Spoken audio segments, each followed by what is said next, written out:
Do we need to get real at St Kilda? I know it's only round one,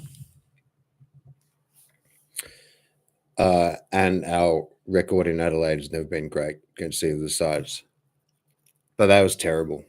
That was the worst game I've seen them play in all of Ross Lyon's tenure. And, I know there were a couple of shockers last year, but that was bad.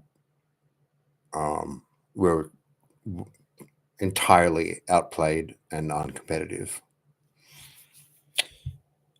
And it just sort of got me thinking some of the assumptions we might be making about the team and the squad may not be correct. And some of the choices we make cast some. I think it's just time to rethink in a big way. So this rebuilding on the run thing, are we rebuilding? Are we trying to be competitive?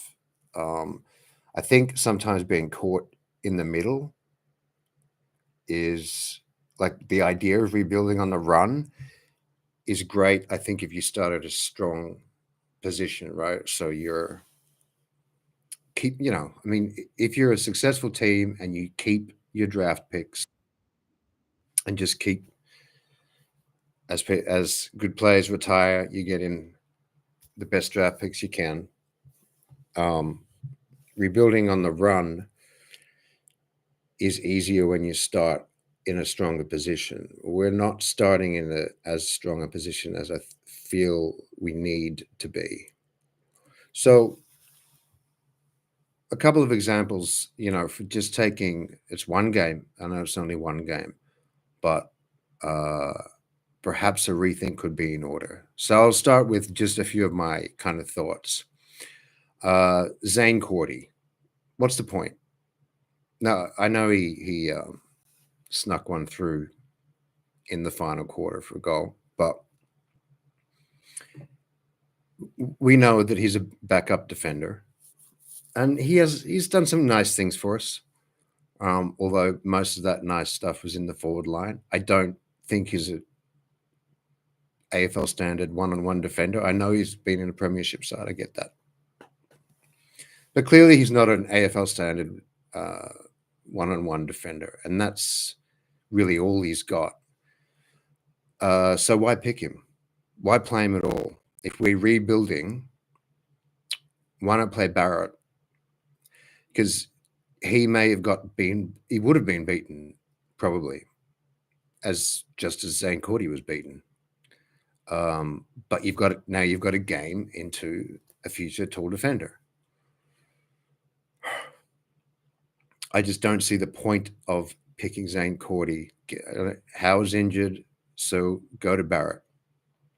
Or play Caminiti in defense. What's Caminiti doing?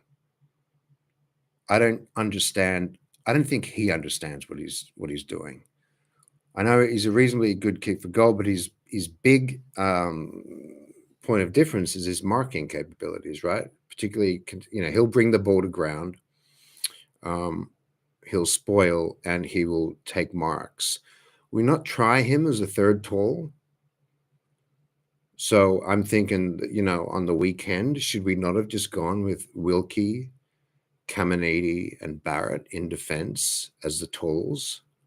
Schoenmaker being almost tall. Rowan Marshall was injured. Why did we play him? He had zero impact on the game, and that wasn't easy for any forwards to have a particular impact on the game. He didn't do it. He's clearly injured. It's game one. Why are we playing him? Make no sense. What about Isaac Keeler?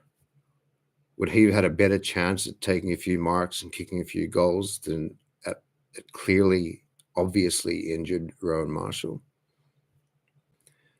And then, or would he have been any worse? And if he was not going to be any worse, again, you've now got a game into a young prospect. Ryan Burns. what value does he bring to the team? What's he doing?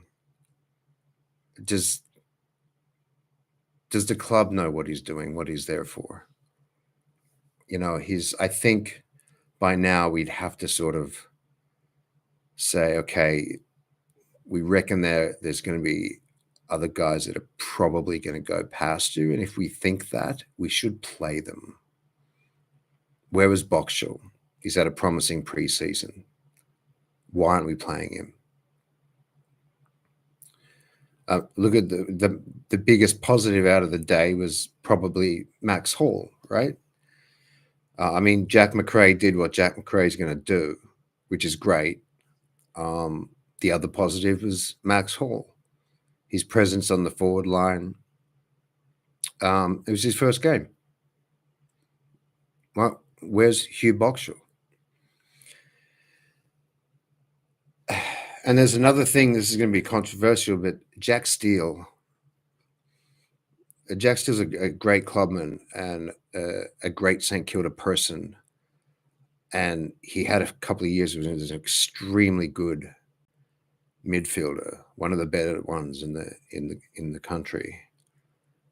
I don't think he's at that level anymore, or he's just been in bad form for a couple of years, and that's continuing. He looked out of his depth on the weekend. He looked slow. And I'm not suggesting that we don't pick Jack Steele, but I'm thinking, why don't we mix the midfield up a bit? Because one thing we really lacked in the midfield was pace. So, and that's where I look at the likes of Boxall. I would even just really mix it up in the midfield. A McRae, Steele. Can remember who else was the third one. I mean, Garcia needs to play through the midfield a lot more, or I have another idea for Garcia. Clearly, the dynamicness of the midfield is going to improve when Filippo returns, but that's halfway through the year. We've got to get there first. I'm wondering if it's an idea to play Jack Steele as a forward, or 50% forward, 50% midfield, particularly on this the first game of the year. Don't pick Rowan Marshall. Play Jack Steele in full forward. Play Caminiti in defense, where we think maybe he has a future there. I'm not sure he has a future in the forward line.